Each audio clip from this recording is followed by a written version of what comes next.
Vamos continuar os nossos estudos agora trabalhando um longo período, mas é claro que o foco não é trabalhar a Idade Média, não é a divisão da história. A disciplina da história ela tem uma divisão ali diferente em relação aos períodos. Nós vamos trabalhar a literatura da Idade Média, o trovadorismo, mais precisamente o trovadorismo. Outras literaturas existiram, aconteceram. Se você pegar ali e for estudar a Canção de Gesta, foi uma literatura deste período. Mas para os nossos estudos, nós vamos aqui focar no trovadorismo, um pouquinho no final nas novelas de cavalaria. Na Idade Média, nós focamos tanto no trovadorismo, mais precisamente nas novelas de cavalaria, e em uma outra aula, no outro momento, no humanismo, que foi um período de transição entre o que foi a Idade Média e o que vem mais adiante do Renascimento. É transição, o humanismo é transição. E aqui nos cabe realmente estudar o trovadorismo. Para isso, nós precisamos saber o que acontecia naquele momento na história, qual era a visão do homem, qual a relação econômica, o que levou aquele pensamento e o que fez exatamente surgir aquela literatura. A literatura, ela é a história da humanidade. Para isso, a literatura ela vai buscar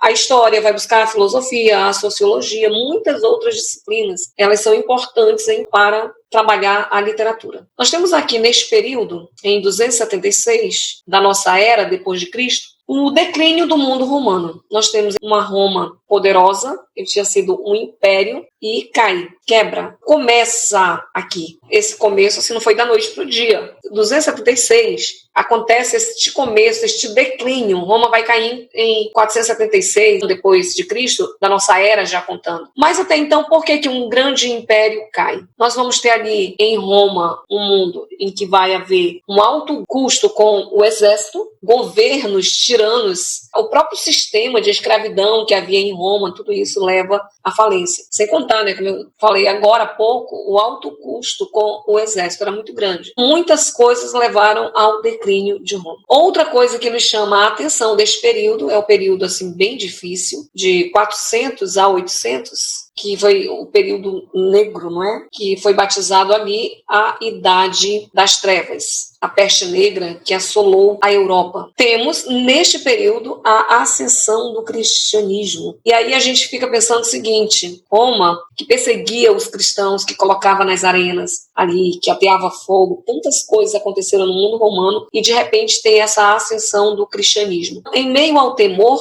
o cristianismo vai ser um porto seguro para aquela população. Também nós vamos perceber que houve uma popularização da doutrina cristã. Os bárbaros que viviam ali ao redor de Roma, muitos deles vão também aderir ao cristianismo, não deixar de lado as suas práticas, mas também aderir ao cristianismo. E nós vamos ver que esta popularização, a igreja vai pagar um preço muito alto, porque em relação aos seus dogmas, vai haver exatamente uma mistura nesses dogmas. À medida que há a popularização, vai haver uma mistura nesses dogmas. Nós vamos ver a partir daí que uma coisa como a própria venda das indulgências, que vai ser o estopim da briga lá com Lutero, e Lutero vai brigar com a igreja, rachar, mesmo em 1517, vai ser um longo período de domínio da igreja, quase 1000 anos, mas em 1517, que já havia caído ali o poder mais da igreja e tudo mais, o estopim vai ser a briga ali com Lutero, que vai fazer a reforma protestante. Esse preço da popularização vai ser o preço do desvirtuamento, e não só a venda de indulgências e muitas outras coisas que passam a fazer a própria luxúria que vai ocorrer na igreja. Tudo era vendido, tudo. Um pedacinho de milagre, a água lá do Rio Jordão, Roma vendia. Para um comércio, esta popularização do cristianismo. Nós vamos ter um período que vai ser regido pelo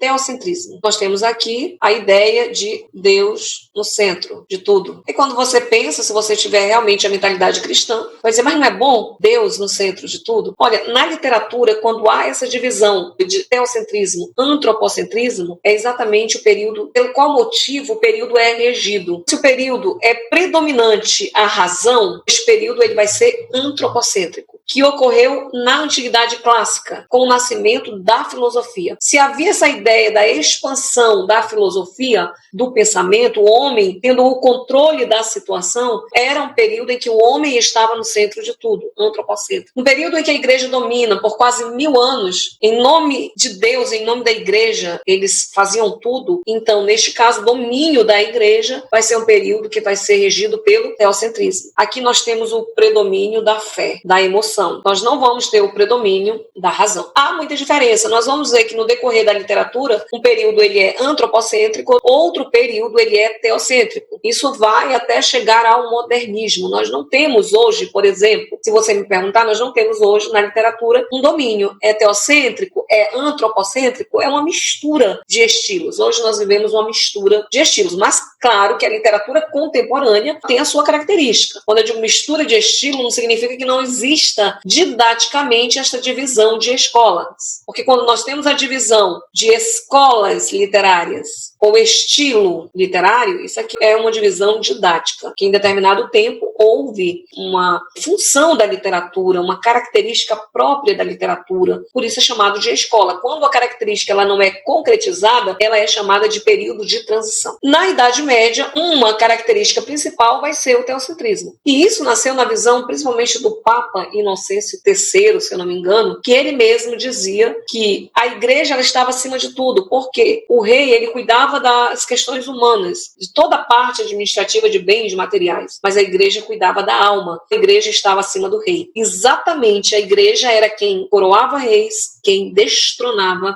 reis. Não é à toa que quando vem em 1517 o racha na igreja com a reforma protestante, a literatura diz que Lutero dividiu o mundo da sua época. Porque até então os países todos que eles viviam em torno da igreja, viviam o teocentrismo, eles passaram, alguns países, a apoiar Lutero. A própria Alemanha apoiou a Lutero. E outros países ficaram do lado da igreja. E é isso que nós vamos ter. E nós já vamos pensar exatamente no estilo de literatura que vai existir neste período de 1000 anos. Nós vamos verificar, em primeiro lugar, que não havia uma difusão da leitura. A população da Idade Média era uma população predominantemente analfabeta. Então, se nós temos uma população que ela é predominantemente analfabeta, você verifica a facilidade de dominar uma população. A leitura ela liberta. E nós vamos ter, então, neste período, a proibição de muitas obras da Antiguidade Clássica. Todos aqueles filósofos racionalistas. O racionalismo ele traz uma crítica. Todos os filósofos que a igreja julgou nocivos para o andamento da igreja, eles proibiram. Existiam bibliotecas subterrâneas que eram trancafiadas. Poucos tinham acesso. Os monges, alguns, até mesmo os copistas, que aqui eu vou citar, antes que eu esqueça, a função dos copistas, que eles tinham a função de escrever, principalmente a Bíblia, Outros livros que a igreja permitia, como não havia ainda a descoberta da prensa, a prensa móvel de Gutenberg vai ocorrer ali para 1400 e pouco, já no final da Idade Média, que vai ser um dos problemas também enfrentado para a igreja, que a descoberta da prensa móvel vai facilitar a propagação da leitura. O próprio trabalho dos copistas era um trabalho assim minucioso. Entrava ano e saía ano, eles copiando exatamente aqueles manuscritos para não se perder. Era uma função importante. E, no geral, eles colocavam o dedo na saliva e passavam o dedo no livro. Aqueles monges que tinham acesso a alguns livros proibidos, a igreja passava, diz a história, veneno nas páginas, e muito daqueles copistas ou mesmo alguns monges que tinham acesso, quando tinham acesso àqueles livros, eles morriam. Alguns livros trabalham isso. O Nome da Rosa. Interessante ler este livro que vai trabalhar exatamente isso. Nós vamos ter aqui um mundo em que a religião e a cultura, ela se misturam. O que nós temos de arquitetura é todas as feituras das igrejas, dos mosteiros. Toda a literatura é voltada para a finalidade religiosa. Quando eu coloco aqui que os bárbaros aceitaram a doutrina cristã, a pessoa não tem esse ponto e vírgula aqui. Não sei por que ficou. Os bárbaros aceitaram a doutrina cristã. Nós vamos ver exatamente esta ideia da popularização do cristianismo. Isso vai ser um erro, porque isso vai acarretar um dos desvirtuamentos da igreja, a mistura que há. E justamente como uma forma de ascensão, a igreja permitiu esta popularização. Quando fala aqui que a igreja materializou certos dogmas, um exemplo disso é a própria venda das indulgências. Isso vai ser um problema, que era uma forma da igreja ganhar dinheiro. E vendia muito. Por quê? As pessoas compravam aqui na terra um pedacinho do céu para um parente que ainda estava no purgatório. E a igreja saía vendendo. E para isso era causando temor. Temos que lembrar que existia o papel na Idade Média da Inquisição. A Santa Inquisição. O Tribunal da Santa Inquisição, que praticava tortura torpezas das mais terríveis que se pode imaginar em nome de Deus, em nome da igreja, praticado durante 1000 anos. Quando nós temos em 1545 a Contra-Reforma, que vai ser a resposta da igreja à reforma protestante de Lutero, na Contra-Reforma eles novamente trazem o tribunal da Santa Inquisição que tinha ali durante a Idade Média. A igreja passou a perseguir qualquer um que tentasse ir além dos preceitos pregados pela igreja. Passou a perseguir. Como eu falei, a própria igreja era quem colocava rei no trono e quem tirava rei do trono. O próprio rei Carlos Magno foi um dos, Carlos o Grande, que foi colocado pela igreja, o rei dos francos. Nós vamos ter uma Europa que praticamente 2% desta Europa era alfabetizada. E esta alfabetização era destinada aos mosteiros. Tínhamos uma população ignorante, sem conhecimento, de fácil manipulação. E muitas tradições eram impostas nesta época da Idade Média. Temos um período difícil. Não somente pelo nome Idade das Trevas, que justamente o maior motivo foi a época da peste negra, mas todo um contexto de dominação que nós vamos ter. E é claro, o que a gente pode perceber de acordo com esta visão, que vai ser uma época difícil para a criação, para a inovação. Com certeza, a literatura que surge neste período vai ser uma literatura bem mais limitada, que é o que nós vamos ver em todo o trovadorismo. Temos aqui na arquitetura tudo que nós podemos aprender assim de artes. A arquitetura é uma arte, a dança é uma arte, a literatura é uma arte, a arte da palavra, uma das artes mais difíceis, porque lidar com as palavras é difícil, não é fácil. Então, na arquitetura, todas as obras estavam voltadas para a construção de igrejas, catedrais, capelas e mosteiros. Variava-se entre o estilo gótico e o romântico. Nas pinturas e esculturas da época não podia ser diferente. Tudo focava a temática religiosa, apresentando Jesus, Maria ou algum santo como centro da obra de arte. E na literatura, as coisas não eram muito diferentes. As únicas pessoas da época que sabiam que eram membros do clero, e por isso a maioria das obras literárias produzidas nesta época eram cantigas para exaltar e glorificar a Deus. Nós vamos ter exatamente várias cantigas que vão surgir para isso. Quando surge a ideia do trovadorismo, já mais adiante, justamente na época em que há o cessamento da função dos homens que iam para a guerra, porque eles precisavam de uma nova ocupação na corte, é que vai surgir o trovadorismo com uma espécie de diversão na corte. E se você observar o seguinte, mais adiante, quando nós formos falar, por exemplo, do quinhentismo no Brasil, que é a literatura que ocorre aqui, que não é uma literatura como esta que nós classificamos para os nossos estudos, é mais uma literatura que foca o que foi produzido na época no Brasil, que nós temos ali a literatura dos viajantes e a literatura de catequese. Se você observar esta literatura de catequese, que tinha a finalidade de evangelizar, nós vamos ter uma literatura voltada para este contexto da Idade Média. Toda a literatura de catequese que apresentava era uma visão exatamente de Jesus, de Maria, toda a questão bíblica para evangelizar. Quando chega a época do quinhentismo no Brasil, ao invés de seguir a tendência da época, que era o Renascimento, eles voltam a trabalhar aqui esta ideia do que a igreja trabalhava em relação à religião. Há uma volta do homem ao passado. Importante analisar isso, porque se dá ali na literatura de catequese esta volta aqui para a Idade Média, e nós vamos ver no romantismo, por exemplo, o romantismo que vai ocorrer lá a partir de 1800, nós vamos ver no romantismo uma volta à ideia das cantigas de amor, não em si a literatura, mas a idealização feminina, a idealização da mulher que tinha na cantiga de amor. O que nós temos na Idade Média em relação às atividades econômicas, relações econômicas? Nós temos o feudalismo. O sistema feudal vai surgir na Idade Média. Nós temos aqui a ideia da posse de terras. Havia um senhor e ele era o suzerano. E ele era dono de tudo. Dono da terra e também das pessoas. Como era uma época de invasões, os mais pobres, eles precisavam de proteção e eles buscavam a proteção neste senhor, neste suzerano. E ele passava a trabalhar na terra para este senhor com direito de uma pequena moradia. E este pobre que buscava refúgio, ele era o vassalo, ele era o servo, ele era a pessoa